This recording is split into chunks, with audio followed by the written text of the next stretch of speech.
Breaking news mga kababayan, kinumpirma ni dating Fox attorney Harry Roque ang balitang anytime pwede arestuhin si Tatay Digong. Ayon kay attorney Harry, tumawag di umano sa kanya ang dating Pangulong Digong upang ipaabot ang balita na di umano nakalap nito na anumang oras pwede siya arestuhin. Ayon kay attorney Harry, hindi daw siya nakatulog sa pag-aalala. Narito ang kanyang pahayag mga kababayan. Tatapatin ko kayo, hindi ako nakatulog kasi tinawagan ako ni Tatay Digong at ang sabi niya, nakakuha siya ng impormasyon na anytime daw baka siya arestuhin. Nakakalap ako ng balita na i-disband daw ang Task Force Davao. Itong Task Force Davao ay mga 700 na mga sundalo yan. No? Alam nila na loyal sa mga Duterte itong Task Force Davao, so parang nagkaroon nga ng, yan po ugo-ugo ngayon na bubugin daw ang Task Force Davao.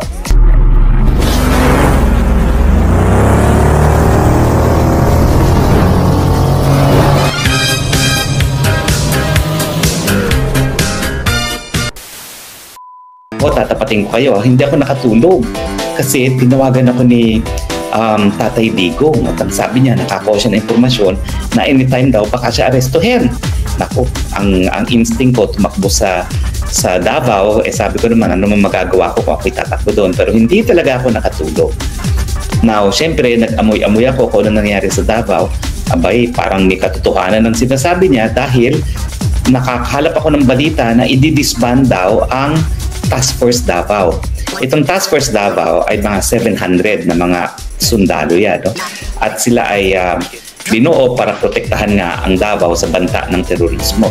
Pero syempre, alam nila na loyal sa mga Duterte itong Task Force Davao, so parang nagkaroon nga ng, yan po ugo-ugo ngayon na bubugin daw ang Task Force Davao. At ewan ko lang kung kumpirmado, pero nakakalap din ako ng impormasyon na lumipad daw noong Sabado ang Chief of Staff, si General Browder, dyan sa Davao. Hindi ko alam kung yan yung kanilang mga pinag-usapan. Pero ang kumpirmado, hindi kumpirmado na alam na ng mga Task Force Davao na parang may order na bubogin na sila. So hindi natin alam kung ano mangyayari sa susunod na mga araw. Pero ganun pa man, I'd like to assure you na meron naman tayong mga contingency plans. Abangan na lang kung anong susunod na kabalata. Pero ngayon, pag-usapan natin, ano ba? O pwede bang magkaroon ng reconciliation pa sa panig ng Marcos Duterte? Sandro Marcos na nagsasabi na ang opposition daw, mga dilawan at pinklawan, ang siyang pilit na pinagsasabok ng Marcos Duterte dahil alam nila na kinakailangan masira ang pagkakaisa ng Marcos Duterte para sa darating na midterm election ay makabalik ang mga dilawan at pinklawan.